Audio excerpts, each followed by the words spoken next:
All the feminists, all the blue pill, all the libs, all the soy boys, they'll make their reaction videos calling me immature, calling me insane, saying I need to go to therapy, but they cashing out off my name. I'm lit right now. You call me immature, but I'm the most exciting part of the video. People are fucking obsessed with me. I love laughing at your dumb ass. Ha! You all sound the same, and you want me to say your name so bad, so you can clip up another fucking goofy movie-long reaction while I react to 10 of you who all say the same fucking thing.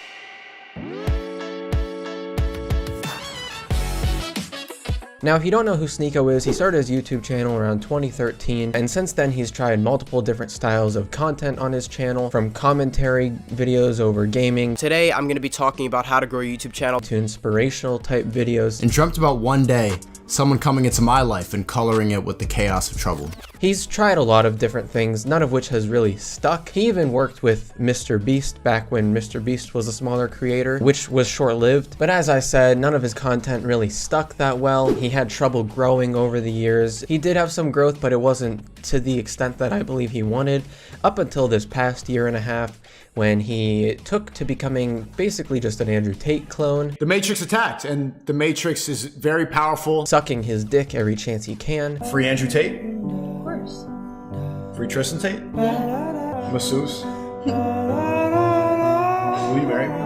His YouTube channel has since been removed for violating multiple terms of service, including spreading misinformation about COVID and the election, and sexually harassing another content creator, to put things lightly. What you really need, Chad, is some yeah, shut up with your feminism. Yeah, come here, that's what you need. And she's gonna go, that's what you need some sense back into you. But recently he's come back into the news because of his drama recently with MoistCritikal Charlie, in which Charlie completely owned him in a video that has kind of blown up. And I'll be the first to say that watching Charlie shit on SNEAKO was incredibly entertaining. A couple of the main points that Charlie consistently owns him on is the fact that, one, SNEAKO was and still is a defender of the movie Cuties, which is a movie that preaches against exploiting children sexually while exploiting children sexually, basically saying that, hey, it's bad to look at kids twerking, which is true, that's a bad thing, meanwhile showing that exact thing in the movie. And to this day, SNEAKO is still defending it, saying that somehow the ends justify the means. Nobody who hates that movie actually saw it. It's about a Western African family that went to France, which is westernized, a bunch of TikTok, and they get infiltrated by this nonsense, and the girl starts dancing and stuff like that. It's gross. The movie is supposed to be gross. Which makes no sense. That'd be like me making a promo on how our environment's getting worse and we need to stop it, all while showing myself dumping 5 gallons of oil into the ocean. It's completely unproductive and does not help your cause whatsoever, which is a thing that most people can understand, but when you have the brain capacity the size of SNEAKO, it's kind of hard to get through, you know? And one of the other things that Charlie points out is the fact that SNEAKO is a cuck. So if it's gonna happen, I might as well see it, supervise it, make sure everything's okay. Wait, what? It's worse if it happens behind my back. Like, I don't want it. It's not, but y'all are both knowing that it's happening. So it's never behind your back anymore. You just gotta know. I gotta see it. It don't need to be literally in front of you. It was literally like this far away from me. Twice, yeah. Hold on. Twice. Wait, how 2 close times. was it? We're on the same bed. I was with his girl. He was with my girl. You like was right here. on the bed? Yeah. Which is completely fine. You do you.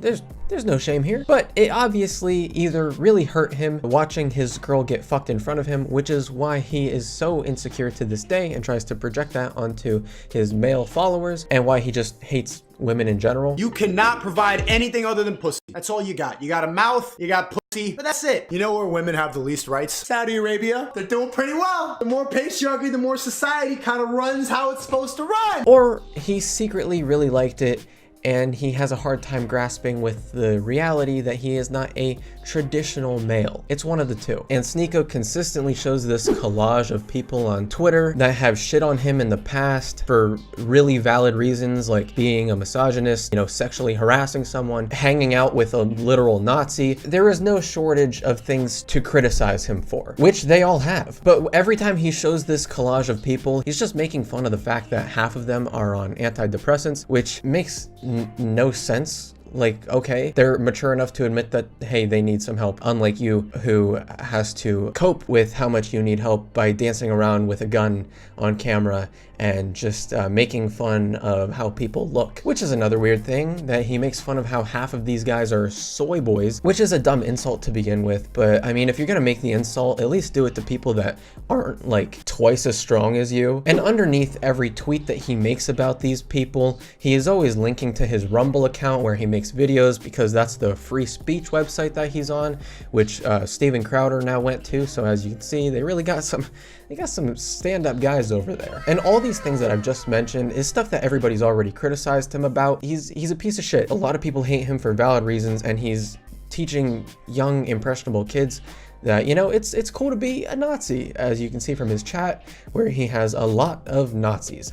So that's super cool, SNEAKO. You're definitely helping the world out. And of course, we all know that SNEAKO is really insecure. I mean, he literally did push-ups on stream to show that how manly he was. That's doing push-ups and grunting in front of each other is gay? No shot. Wait, what do you think about... Are you fucking 10 years old? You have to do push-ups on stream to show that you're a man? You're 24, right? You're older than me. Grow the fuck up. All that aside though, these are all valid reasons that he should be criticized on. But here's the thing.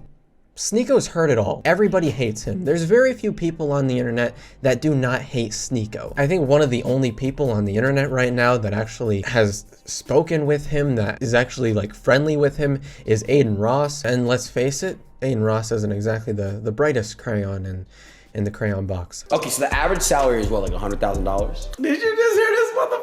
What's the average salary? 30, 40K, bro. Are this What? crazy? Wait, it's really 40K? I truly don't even think that SNEAKO believes half the shit that he says. I think most of it is just to rile people up. You got the one earring, you look like every other pasty bagel soy boy. You are just a weaker man. He's just hopping on the bandwagon. He's trying to get people upset at him. I got bullied, right? I think most of us have had some You got bullied? Bring bullying back. Bullying is necessary, or else you turn into this dude. Honestly, I think he's kind of hurt. And I'm being fully honest when I say that. Like, he worked so long and so hard, trying so many different things. And then once he found success in this one specific area, he just went with it and just went crazy. And once people started hating him, he realized that he got more people following him. So now he's just trying to get even more people to hate him, because the more people that hate him, the more people will talk about him, the more people will find out who he is, the more people will eventually subscribe to him on Rumble. Now, that being said, I don't believe that he necessarily believes everything that he's saying. I do still think that he's a fucking asshole. Let the record show, I think he's a piece of fucking shit. And I do definitely think that he is a misogynist, that he is probably a Nazi, he's transphobic, he's all of that, clearly. But I'm just saying that the reason that he is that way is mostly for the clout, or at least the way he projects himself on how he's being so upset about this shit and how he's exited the matrix and he's found his way, and we need to just stop listening to the government because fuck the government, even though he's still just blindly following the other path.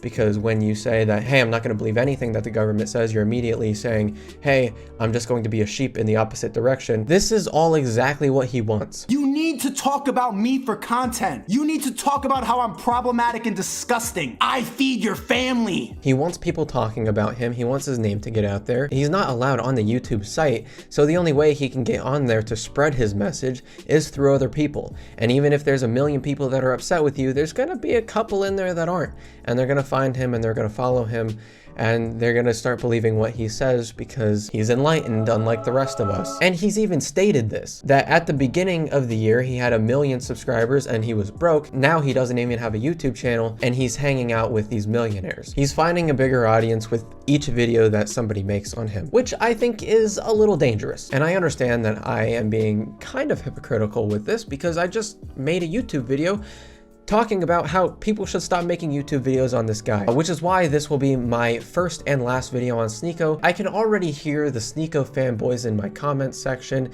the ones telling me that I need to, you know, exit out of the matrix. I need to stop being such a sheep, even though they're literally being a sheep to their master, SNEAKO and Andrew Tate, believing everything they say is gospel. I'm sure you're already typing about how I have a nose ring and I have a perm, only one of which is true, because let the record show this is not a perm. Hey, if I could straighten this hair, I'd try it out, but it would probably be just a frizzy mess. My bad, I was born with these genetics. go fuck yourself. But yeah, maybe we should just all stop making videos about this guy. Maybe we should stop talking about him. And hopefully people will forget that he exists, because everything that he does is just for attention. That's why he tweets at people all the time. That's why he tweets his collage of commentary channels that has made fun of him, because he just wants them to talk about him even more. As much as I enjoyed the video that Critical made on him, as funny as I thought it was, I don't necessarily think it was a good thing in the long run, but I can definitely understand where Charlie was coming from in being upset that SNEAKO keeps doing this, because SNEAKO doesn't shut the fuck up. And he just keeps talking, and he's a bully, and he's a piece of shit that should not be on the internet at all. But he's gonna stay there because the internet is the internet, and Rumble exists, and shitty people exist, and that's the way the world works. But yeah, that's my take on it. Thank you guys for watching. Subscribe if you want. It's up to you. Unless you're a SNEAKO fan, then probably don't. Unless I mean, you can. I mean, any publicity is good publicity, as we've stated. But yeah, that was it. Thank you guys for watching. Catch you in the next one. Bye.